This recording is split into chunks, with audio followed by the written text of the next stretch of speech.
Han arrives at the entrance of Wei with his troops and raises his hand as a declaration of war. Han's army fires smoke screen Wei's castle, and Wei's warriors are surprised.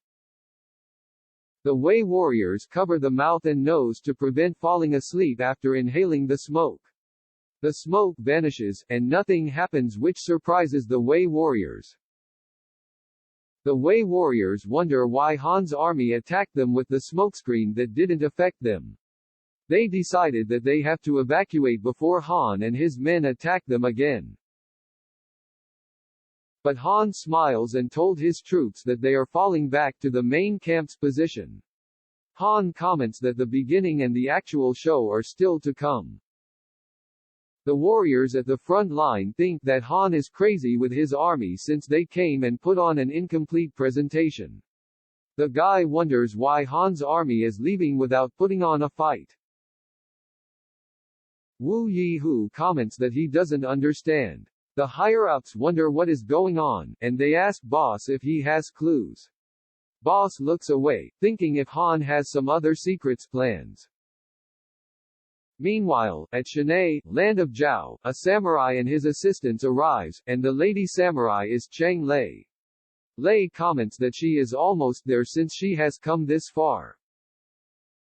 But Lei realizes that she has traveled a long journey without eating. So she heads to an eating restaurant where they offer her rice porridge with chicken. The restaurant got filled with men who are making noise praising the food. The guy sitting near Lei talked about a coalition army in a battle at Henggu Pass for 14 days. Lei heard the guy, and she is surprised why the war is taking 14 days without a defeat or win from both armies. The second guy comments that spending 14 days fighting is a great experience. He also said Henggu Pass fell most gloriously. Lei seems affected by what the guys are talking about, and she looks down, wondering about something. That guy surprised Lei by saying that Huang took Shenyang with an all-out slaughter that would put Changping to shame. Lei stood up. The third guy remarks that nothing is true since everything is a rumor made up. The other man sitting near Lei asks about the updates of the battle. One of the brutal hunks reveals that he heard his cousin in the army saying lots of ups and downs. The second guy wonders if the military is thinking about retreating.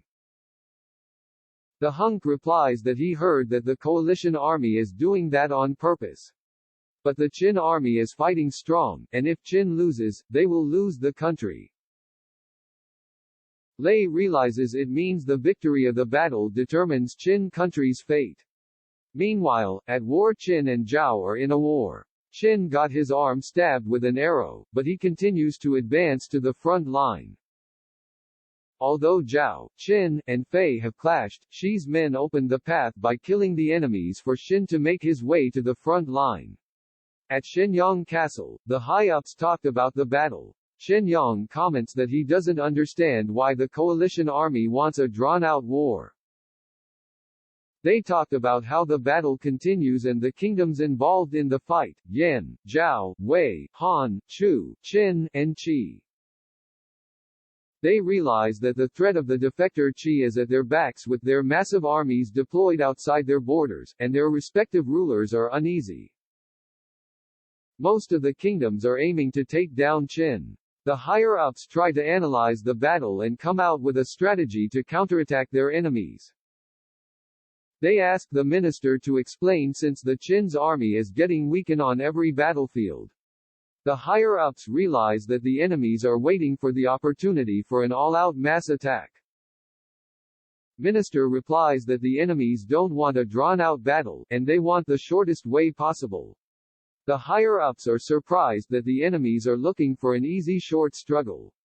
The struggle continues with Meng Wu sending 30,000 troops up against Han Ming's 60,000 soldiers. Finally, the war elephant arrives during the battle.